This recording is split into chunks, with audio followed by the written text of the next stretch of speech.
What if I told you there's a tiny, barren rock in the middle of Africa's largest lake, and it sparked a military standoff and created a billion-dollar industry? A place so unbelievably crowded it makes Manhattan look spacious. And the weirdest part? There's a beautiful, lush, green island sitting completely empty just a stone's throw away. Okay, let's get into the absolutely wild story of Migingo Island. So this is where it gets really weird. Take a look. On one side, you've got Megingo. It's basically half an acre of jagged stone, not a speck of soil. But it's packed with almost 1,000 people. Then, literally 200 meters away, is Usingo. Bigger, flatter, covered in gorgeous green grass, and home to exactly 0 people. I mean, it makes absolutely no sense, right? And that's the big question we're going to tackle.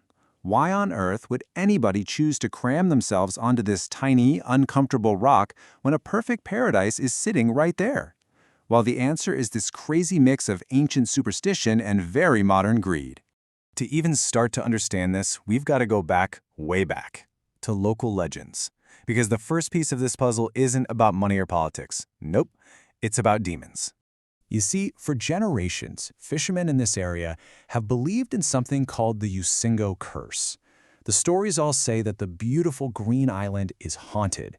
The evil spirits will curse anyone who tries to live there with sickness, or worse, they'll drag you down into a watery grave. So, back in 1991, when the first fishermen were looking for a home base, they looked for the closest spot they believed was spiritually safe.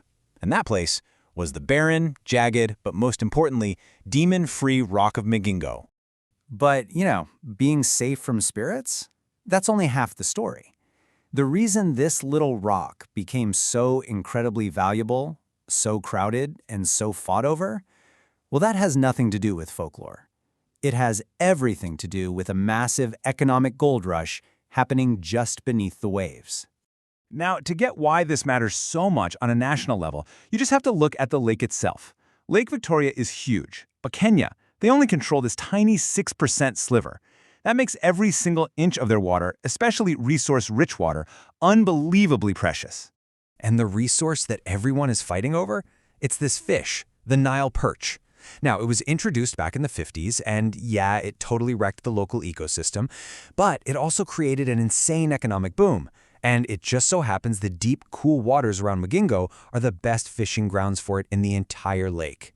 But here's the kicker. The meat from the fish is valuable, sure, but that's not the grand prize. Oh no. The real treasure, the thing driving this entire billion-dollar industry, is one single, small organ inside that fish. It's called the swim bladder.